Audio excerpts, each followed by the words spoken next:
नमस्कार। India debate में आप सबका स्वागत है। मैं हूं आशुतोष पाठक।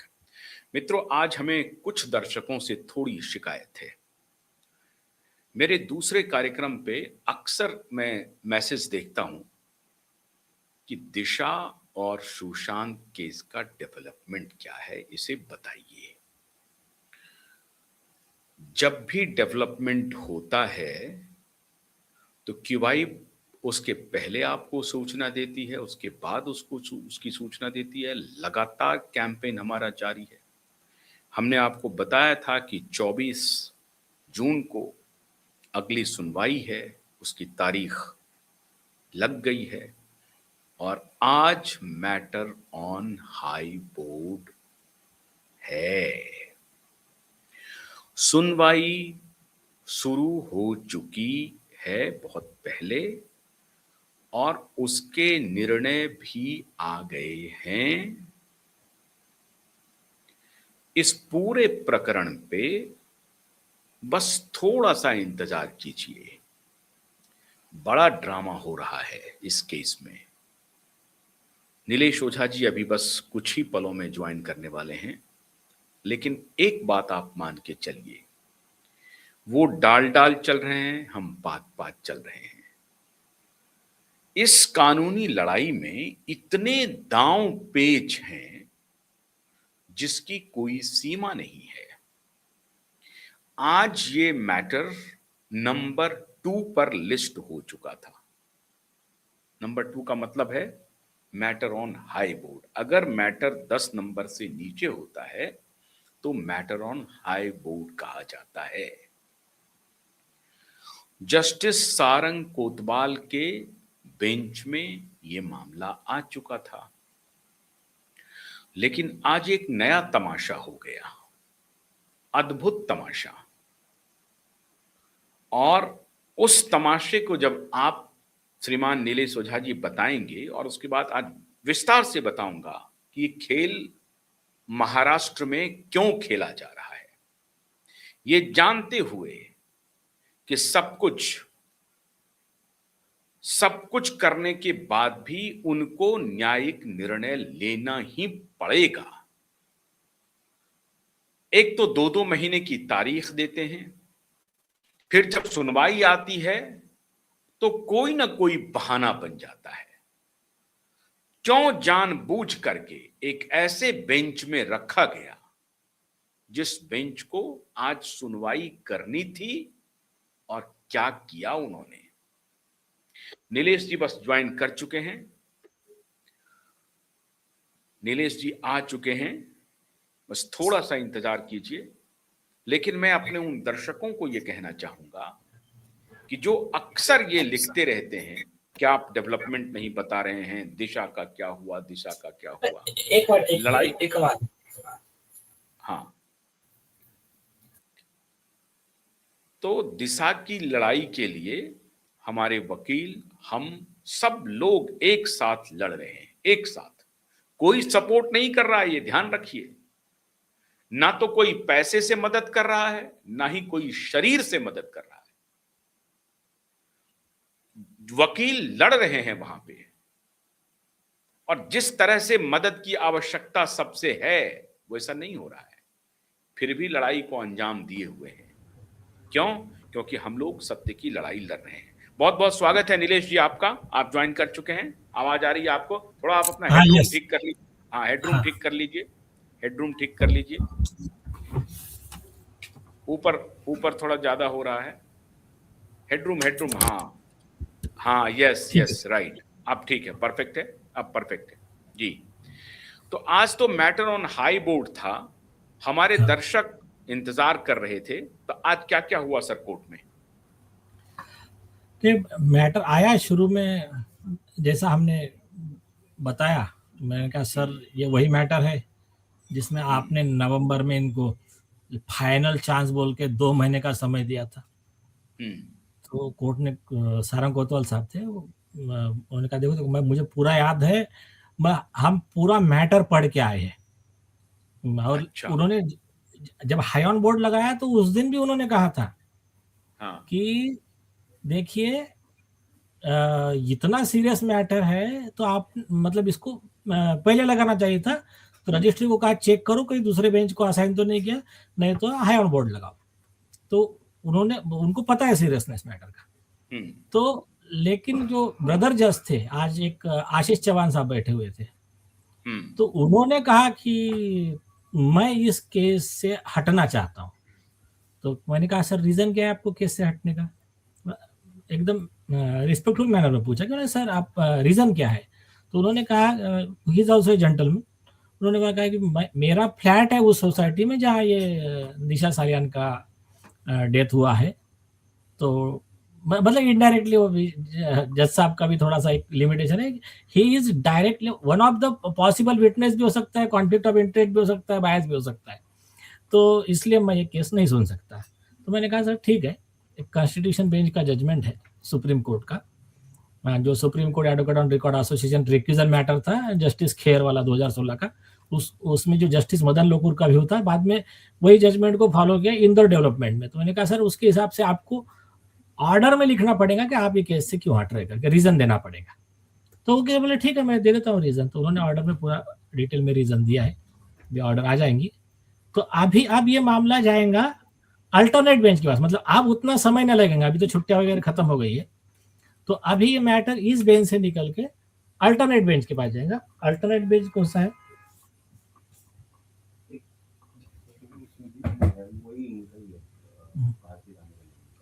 स्टैंडिंग ऑर्डर चेक नहीं तो इनको पार्थ सर को बोलो, तो अभी अल्टरनेट बेंच के पास जाएंगे।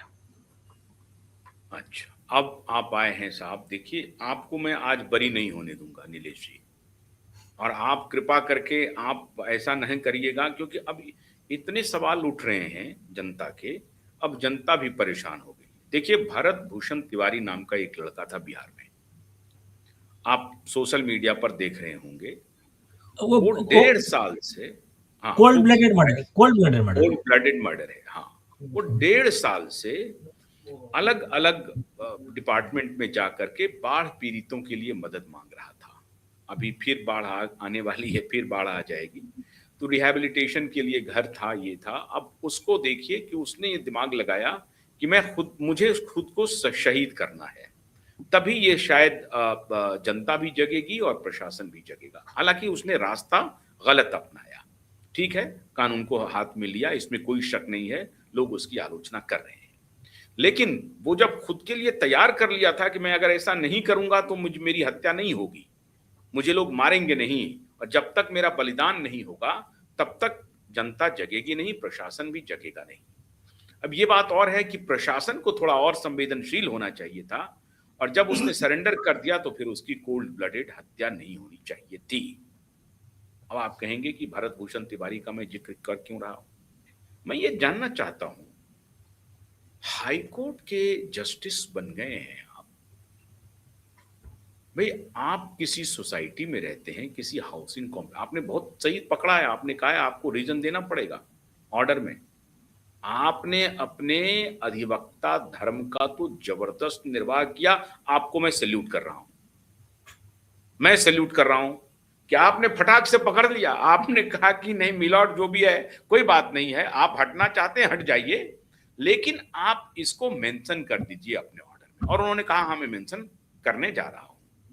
अब ये आशीष चौहान साहब जो हैं जज साहब, उन्होंने खुद को हटा लिया।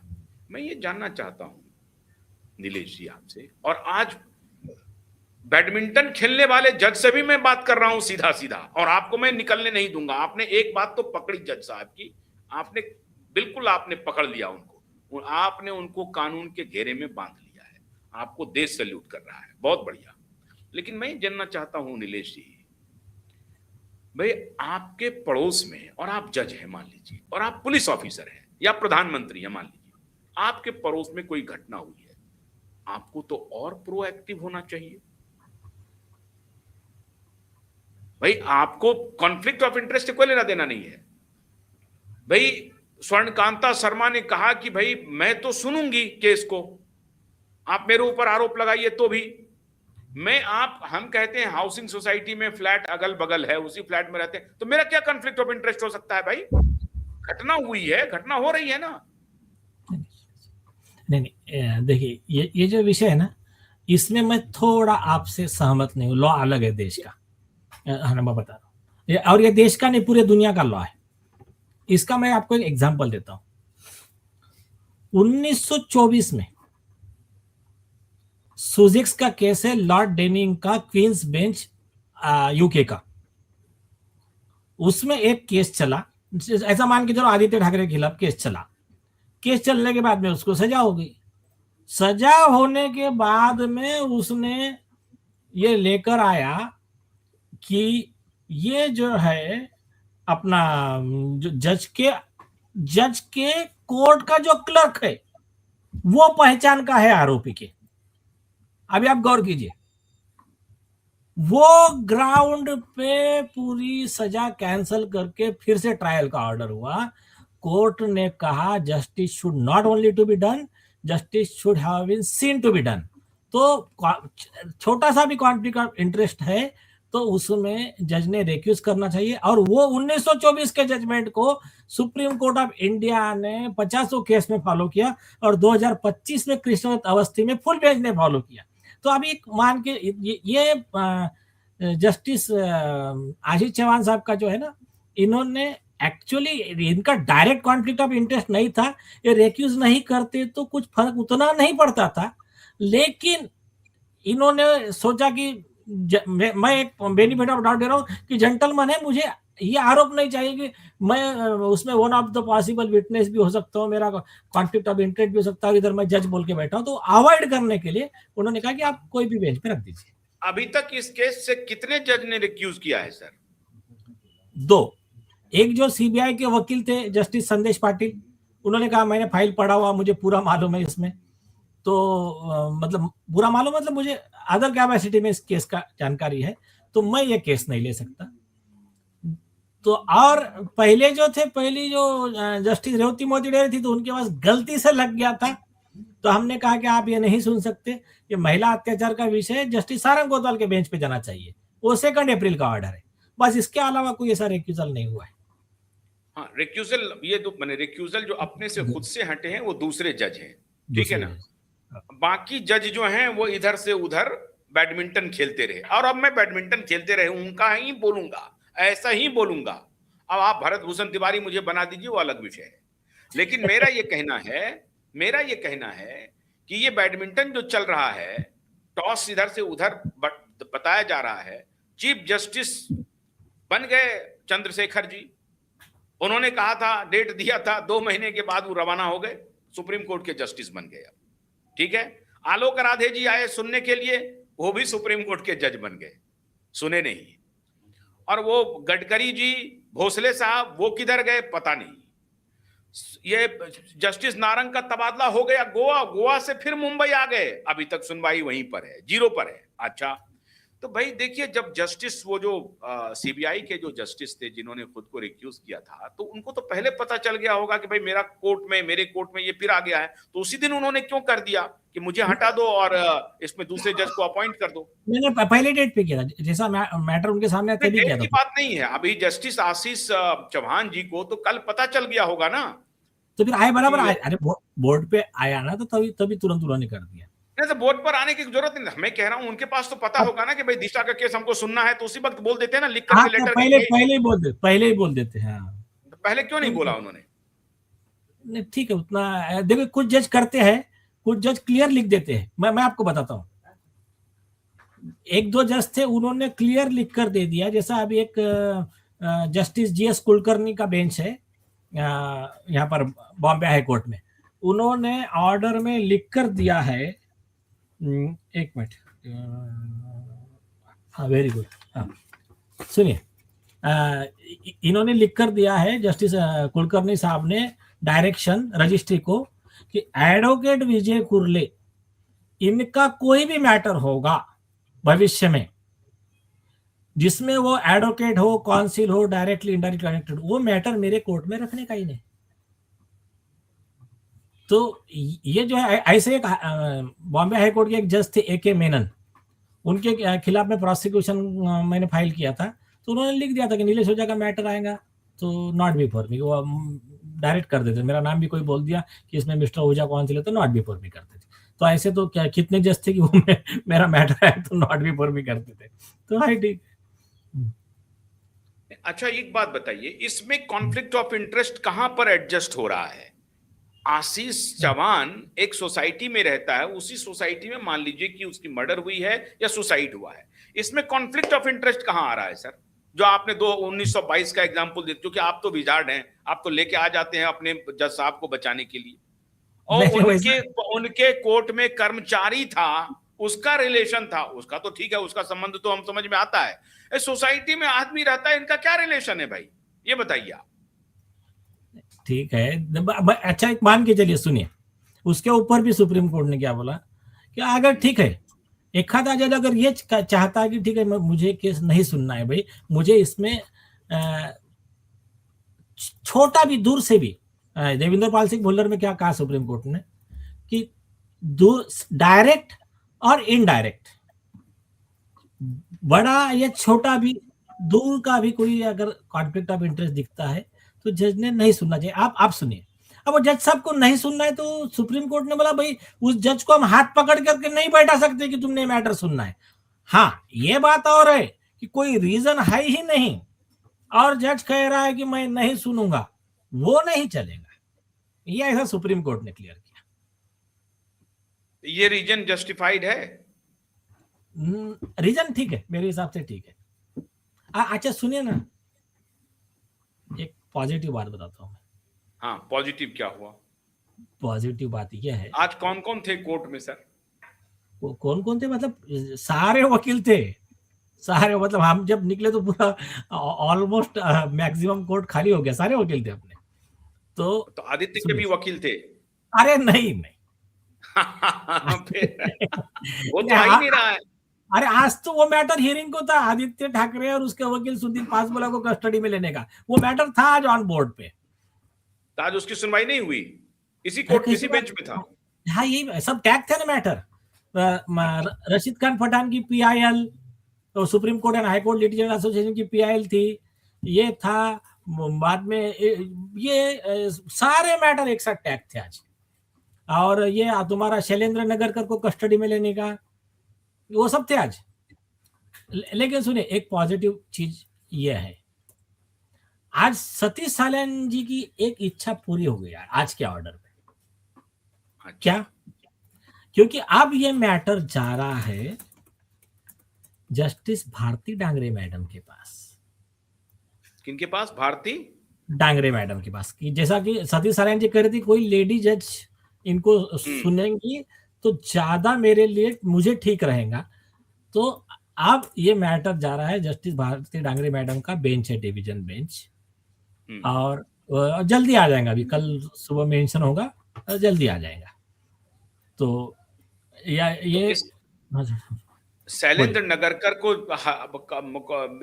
कस्टडी में लेने का, आदित्य ठाकरे के खिलाफ जो केस था उसका क्या था सर डेट, उसका क्या हियरिंग था?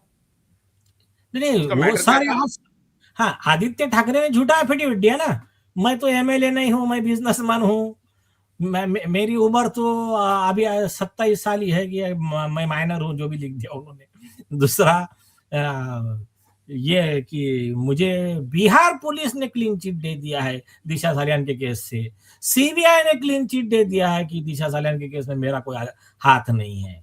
तो ये जो झूठे एफिडेविट दिया था उन्होंने, तो वो झूठे एफिडेविट पे उनको कस्टडी में लेने का अर्जी था। एक और मैं एक पॉइंट और क्लियर करता हूं, सुनिए, अभी का कल का किस्सा देखिए क्या हुआ। इनके याद है, इन्होंने अर्जी लगाया आदित्य ठाकरे ने कि हम आरोपी हूं मैं, इसमें मुझे सुन के लो, मेरे खिलाफ एफआईआर का ऑर्डर करने से पहले।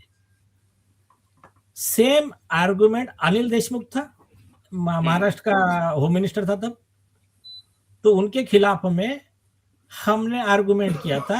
एडवोकेट घनश्याम उपाध्याय पिटिशनर थे, उनके तरफ से मैं था, और मेन लीडिंग काउंसिल अपने सुभाष झा साहब थे। तो हमने आर्गुमेंट किया, तो कोर्ट ने हमारा पिटिशन अलाउड किया और उनके ऊपर एफआईआर ऑर्डर हुआ, और होम मिनिस्टर अरेस्ट हुआ था वो केस में, उस समय का होम मिनिस्टर जो अनिल देशमुख।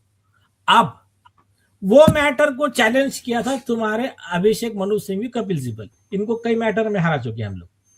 तो ये इनका आर्गुमेंट क्या था पता क्या, जो अभी आदित्य ठाकरे का सेम आर्गुमेंट रिपीट कर रहे हो। इनका आर्गुमेंट था कि हम आरोपी है, हमको सुन के नहीं लिया आपने, तो यह ऑर्डर गलत है, और ओवरऑल जजमेंट लेकर आ गए 2 जज बेंच का, डिवाइन रिट्रीट का। अब इनका तो सिंपल, उसमें तो क्लियर है, उनके ऊपर केस फाइल हुआ है, उसमें अभी आयुष तिवारी ने फाइल किया है कपिल सिब्बल पे कि ओवरऑल जजमेंट दिया, प्रोफेशनल मिसकंडक्ट है, इनका सनद रद्द करो, सीनियर काउंसिल का डेजिग्नेशन छीन लो इनका। तो इन्होंने, हमने कहा ये ओवरऑल जजमेंट दिया है, ये लो फुल बेंच जजमेंट। तो सुप्रीम कोर्ट ने ऑर्डर में लिखा ये कपिल सिब्बल का आर्गुमेंट गलत है, we are not accepting that, Anil Deshmukh की पिटीशन डिसमिस, स्टेट गवर्नमेंट की पिटीशन डिसमिस। ये पहला। उसके बाद में इन्होंने क्या किया, ममता बनर्जी का भांजा अभिषेक बनर्जी, उसके ऊपर में कलकत्ता हाई कोर्ट में मैटर चल रहा था, वहां चले गए यही लोग इकोसिस्टम वाले, बोले साहब हम आरोपी, हमको सुने बगैर आप कैसे ऑर्डर कर रहे हो। अभिषेक बनर्जी के वकील सुप्रीम कोर्ट में वही मनु सिंघवी, हमारे ईमानदार जज के ऊपर में आरोप कर दिए, वहां पर हम उतरे उसमें। तो कोर्ट ने अभिषेक बनर्जी पर 50 लाख रुपए कॉस्ट लगाया। तुझे लॉ पता नहीं है कि आरोपी को बोलने का अधिकार नहीं है। तो वो तो 50 लाख का कॉस्ट अभी आदित्य ठाकरे पर भी लगेगा, उसके वकील पर भी लगेगा, तो इनके ऊपर तो 5 करोड़ लगना चाहिए ना। वो पुराना है 50 लाख। हमने फुल बेंच का जजमेंट दिया डॉक्टर सर्वपल्ली का, हमने कहा कि ये जो है ये केस लॉ ऑलरेडी इसको बताया हमने, उसके बाद में भी फिर से इंटरवेन फाइल कर रहा है इनका ये और इनका वकील। तो सर्वपल्ली राधाकृष्णन ने बोला कि इनके खिलाफ में परजुरी का भी प्रोसिक्यूशन करो, 7-7 साल की सजा वाली सेक्शन 192, 193 ऑफ आईपीसी, 199, 200, और इनके ऊपर मिनिमम 5 करोड़ रुपए कॉस्ट लगा, और ये बार काउंसिल को फॉरवर्ड करो तुम्हारे ये सुदीप पासबोला का कंडक्ट और उसका सीनियर काउंसिल का डेजिग्नेशन विड्रॉ करो। ये हमारा पिटीशन आज था हियरिंग को, लेकिन वो जज साहब थोड़ा, लेकिन आ जाएंगे अभी, क्या अभी अगले हफ्ते में। तो चूंकि इसमें खाली अगर दिशा सालियान का केस रहता तो आपको क्या लगता है कि वो शायद नहीं सुनते, और अगर आदित्य ठाकरे का रहता या शैलेंद्र नगरकर का रहता तो वो सुन लेते, या सारा चूंकि रिलेटेड है इसलिए वो सुनते ही नहीं, उनको लगा कि वो कॉन्फ्लिक्ट ऑफ इंटरेस्ट नहीं, सारा सुनते ही नहीं। दिशा सालियान का डायरेक्ट है इनडायरेक्ट संबंध है, वो नहीं सुनते। अच्छा, क्या मैं ये आरोप लगाने की धृष्टता, गुस्ताखी कर सकता हूं कि जज साहब को कहीं से कोई दबाव था? मैं वो तो नहीं कह सकता। मैं क्या कह रहा हूं, सुनिए। ये नहीं, आप जो कह रहे हैं सुनिए, वो कहना नहीं चाहते हैं आप। नहीं, सुनिए ना, हम बताइए। जज साहब को छोड़ दीजिए, ये जेंटलमैन जज है। अगर गलत रहता तो मैं खुद कहता ना आपको कार्रवाई। मैं ये कह रहा हूं कि देखिए, जेंटलमैन होना अलग बात है, कन्विक्शन के साथ चलना अलग बात है, वैचारिक प्रतिबद्धता, न्याय के प्रति प्रतिबद्धता। आप उस कुर्सी पर बैठे हैं, आपको जेंटलमैन होने के साथ साथ न्याय की रक्षा भी करनी है। तो आप न्याय की रक्षा करने के लिए पद से वहां से आपने रिक्यूज किया है। ये थ्योरी है कि मैं बायस हो सकता हूं, चाहे पीड़ित के साथ ही बायस हो सकता हूं। पीड़ित को न्याय मिलना है, बायस क्या होना है? मैं तो हैरान हूं। अगर वो दिशा सालियान की सोसाइटी में रह रही हैं तो ये इनके ऊपर आरोप लग सकता है, आदित्य ठाकरे और उनका गैंग आरोप लगा सकता है कि ये दिशा सालियान के फेवर में इन्होंने जजमेंट दिया है। अरे दिशा सालियान का तो फेवर में जाएगा ही जाएगा, दिशा सालियान के तो परिवार को न्याय चाहिए, अरे उनके फेवर में तो जाना ही चाहिए। नहीं, लॉ क्या कहता है, correct judgement by wrong bench is nullity coram non judice. तो इसलिए अननेसेसरी अपने को बाद में तकलीफ ना हो, जज साहब को तकलीफ ना, वो हट गए तो अभी आ जाएगा ना, अगले हफ्ते आ जाएगा मैटर, उसमें क्या है। बस यही मैं जानना चाह रहा हूं कि ये जो रिक्यूजल है वो जज साहब ने न्याय को त्वरित पाने की दिशा में एक कदम माना जाए इनका ये रिक्यूजल, या ये माना जाए कि इनके ऊपर दबाव था, इन्होंने खुद को हटा लिया? क्योंकि अभी आपके हिसाब से आप कह रहे हैं कि जस्टिस बाद में कोई अगर पॉइंट आउट करता कि इनका कॉन्फ्लिक्ट ऑफ इंटरेस्ट है, ये उसी सोसाइटी में रहते हैं, उन्होंने इनको देखिए आदेश दे दिया इनके खिलाफ, इससे बचने के लिए अगर इनका ऑर्डर सही भी होता तो इनके वो आरोप से बचने के लिए इन्होंने खुद से हटा लिया, और अभी ये थोड़ा लग रहा है कि लंबा हुआ है, लेकिन इन द लॉन्ग रन ये शॉर्ट हो जाएगा। हाँ हाँ यस। और अभी देखिए नया बेंच जो है ना, नया बेंच हमारा सबका धारणा है कि बहुत अच्छा बेंच है।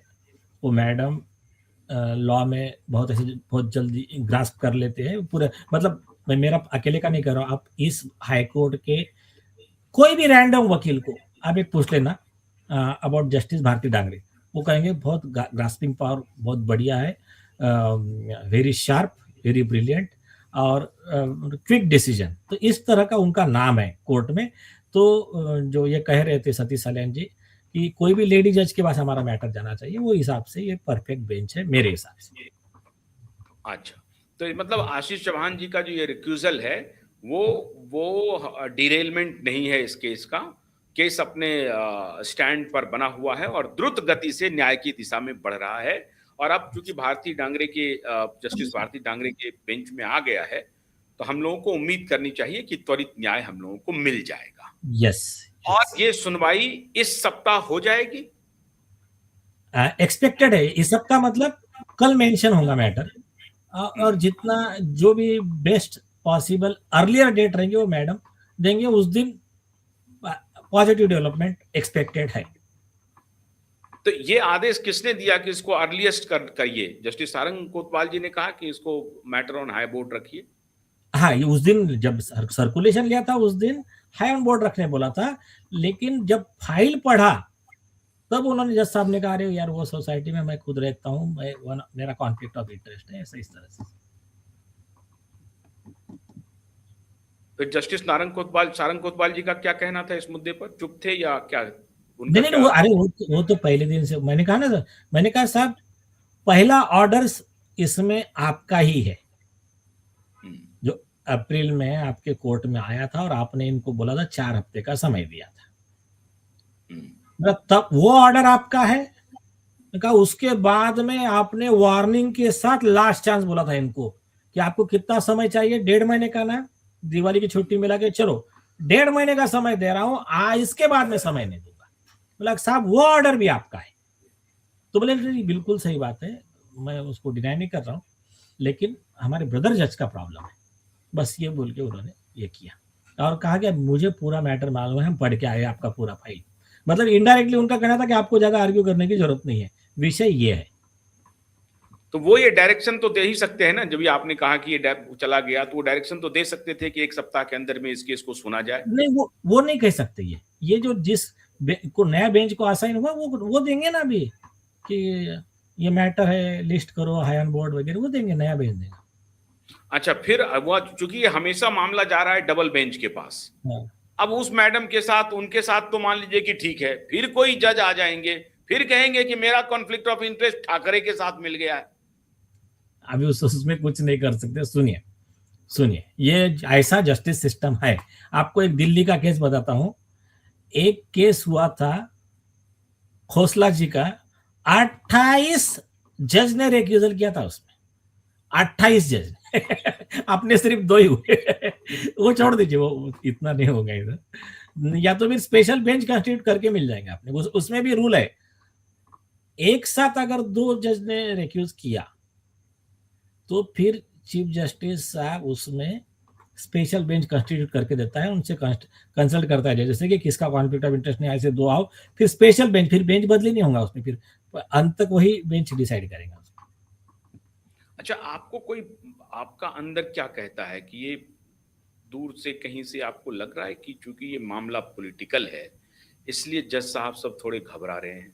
आपका दिल क्या कह रहा है? एक बताओ क्या, मैं भी अगर जज होता, एक नेचुरल, तुम कितना भी कुछ बोल दो, एक नेचुरल दिमाग में एक डायरेक्ट इनडायरेक्ट बर्डन रहता है कि मैटर पॉलिटिकल है, नेचुरल है वो।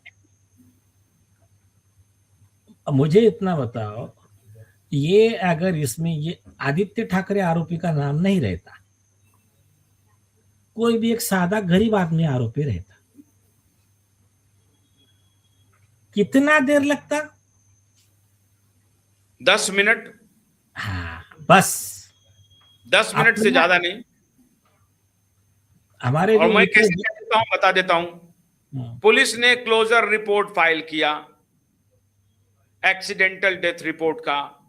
जो पीड़ित है उसके परिजन ने आकर के कहा कि ये एक्सीडेंटल डेथ नहीं है, इसका क्या मर्डर है। और केस लॉ कहता है पीड़ित का कोई अगर परिजन, और इसमें तो माँ बाप स्वयं शामिल है, 20-50 साल के बाद भी कंप्लेन करता है, तो वो जो पहली जो प्रायर जो इन्वेस्टिगेशन थी उसको कूड़ेदान में डाल करके फ्रेश एफआईआर करके इन्वेस्टिगेशन करके और तुरंत दूध का दूध पानी का पानी करना है। ये है केस लॉ, है ना। परफेक्ट। ये केस लॉ आलोक राधे जी को मालूम नहीं।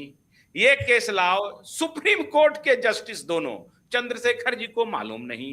ये केस लॉ जस्टिस गडकरी को मालूम नहीं। ये केस लॉ जस्टिस भोसले को मालूम नहीं। जस्टिस सारंग कोतवाल को मालूम तो है, लेकिन उनके बेंच में फिर कोई आ गया। तो एवं प्रकार से ये केस लॉ हमारे चीफ जस्टिस श्रीमान सूर्यकांत जी को मालूम भी नहीं है। वो बैडमिंटन खेल रहे हैं, आ गया 75 नहीं गया जी, 3 ही लोग गए थे, 3 ही जज गए थे। मैं हैरान हूं नीलेश जी कि देखिए आपको मैं बता रहा हूं कि अब इस मोड़ ऐसा लग रहा है कि हर नुक्कड़ कॉर्नर पे ये भरत तिवारी पैदा करवा रहे हैं।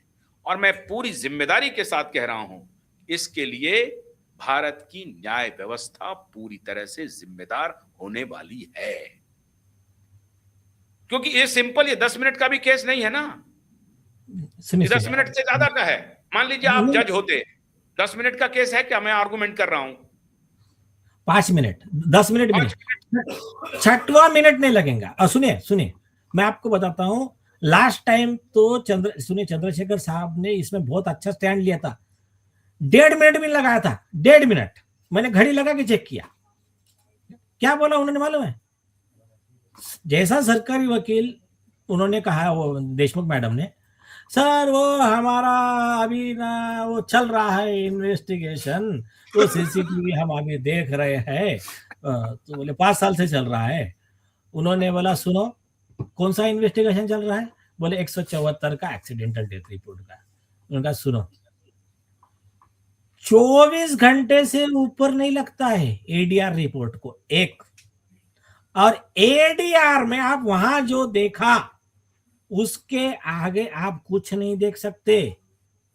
इनका कंप्लेंट 154 का है, एफआईआर का केस है ये, आप वो क्या बता रहे हो 174 का?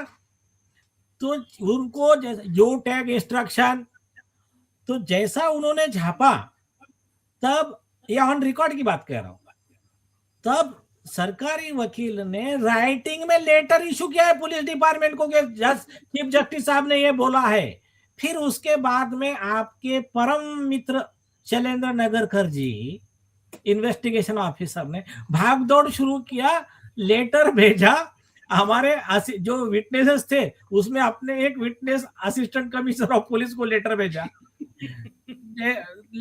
यहाँ ये स्टेटमेंट देने को। तो उन्होंने बोला, ओझा साहब बोले ऐसा ऐसा किया है, तो इसके पास तो अपने को एविडेंस देने भी नहीं है, और इसका नोटिस लीगल। बोला रुको जरा, हमने लीगल नोटिस भेजा उसको। हमने कहा मिस्टर नगरकर, चीफ जस्टिस ने क्या बोला आपको? आप वहां पर जो दिखा उसके आगे आप 174 में इंक्वायरी नहीं कर सकते, आपने कंटेम्प्ट किया। एक दूसरी जी, इंक्वायरी को मेरे घर पे आना पड़ता है विटनेस के, मुझे पुलिस स्टेशन नहीं बुला सकते आप। तो बोला मैं भेजता हूं आदमी। बोला तेरे पास देना ही नहीं स्टेटमेंट और ये वीडियो रिकॉर्डिंग है, नहीं देना है तुमको, जाओ। ये हम कोर्ट को तो दिया एक पेन ड्राइव, कोर्ट को दे रहे हैं। और आज अगर कोतवाल साहब कहते ना, तो मैं कहता हूं इन कैमरा करो, मैं आपको पूरा वीडियो दिखाता हूं। तो लेकिन जो भी है यह हो गया। लेकिन चंद्रशेखर साहब ने बहुत स्ट्रिक्ट बोला था, ऑन रिकॉर्ड चीज है, तो चंद्रशेखर साहब को आप उनको मत बोलिए। उन्होंने पता भी था, उन्होंने लागू भी किया। और सारंग कोतवाल साहब ने पहले दिन सवाल पूछा था, पहले दिन तबनीर निजाम साहब ने सुबह मेंशनिंग में आर्गुमेंट करके पॉइंट आउट किया, बाद में मैं और वो और सब पूरा टीम गए। जैसा आया उन्होंने सरकारी वकील को पहला सवाल पूछा, बोले inquiry without registering FIR, how you are investigating the murder case? पहले दिन का सवाल है उनका। तो उनका भी बहुत पिक्चर क्लियर था। हाँ, गडकरी साहब ने डिले किया, बट ठीक है, छोड़ दो, जो हुआ हुआ। अभी मेरे हिसाब से अगले वीक में गाड़ी लाइन पे आ जाना चाहिए। अच्छा, जबकि जबकि उनके पास प्रेसिडेंट है। एकदम सिमिलर केस था 11-12 साल की बच्ची का, जिसमें डीजीपी आईपीएस ऑफिसर कई उसमें नपे हैं ये अधिकारी। कोतवाल साहब ने बढ़िया ऑर्डर दिया अभी, मालूम है क्या? हाँ। तो अभी अपने एडवोकेट घनश्याम उपाध्याय जी है, हाँ, मतलब अपने एसोसिएट सीनियर है वो।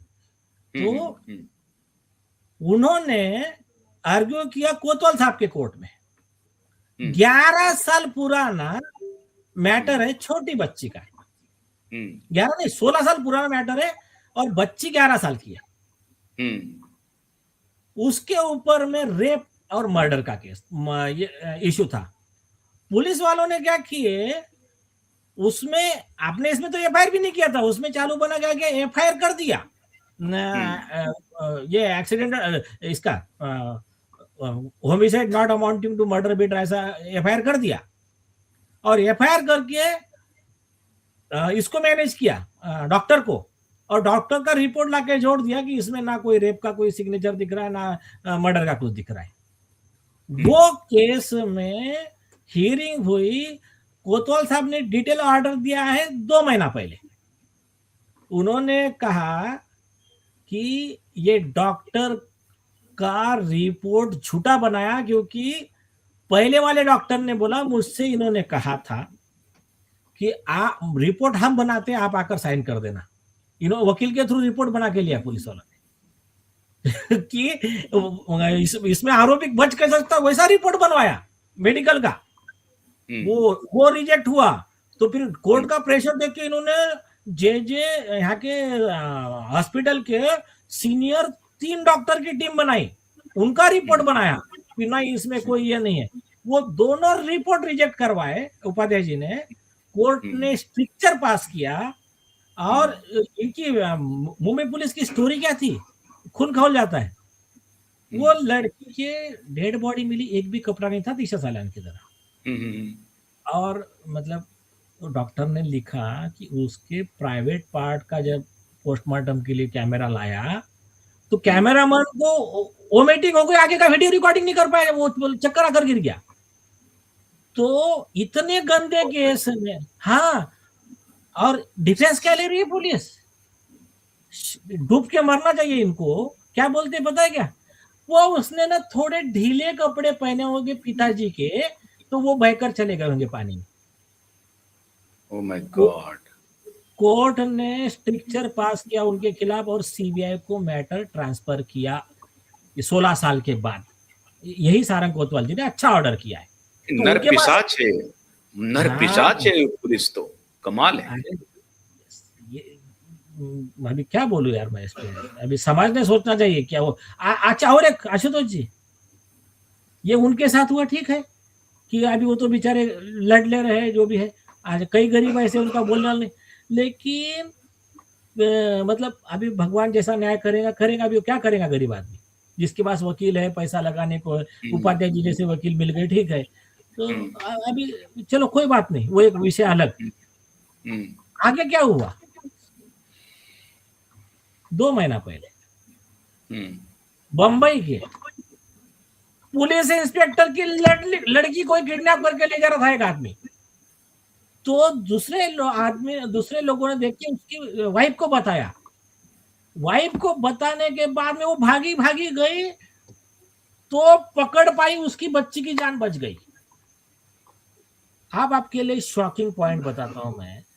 वो आदमी ठीक है, उसको पकड़े जो भी है, वो लड़कियों को किडनैप करने वाला और लड़कों को किडनैप करने वाला गैंग इतना पावरफुल है उसमें कुछ ऐसे लीडर और ऐसे पुलिस वाले पार्टनर है, ऑर्गन ट्रेडिंग वाले और चाइल्ड ट्रैफिकिंग वाले, वो बड़े आदमियों को छोटी लड़कियां सप्लाई करने वाले, छोटी-छोटी 9-10 साल की लड़कियां सप्लाई करने, ये इतना बड़ा माफिया है ये।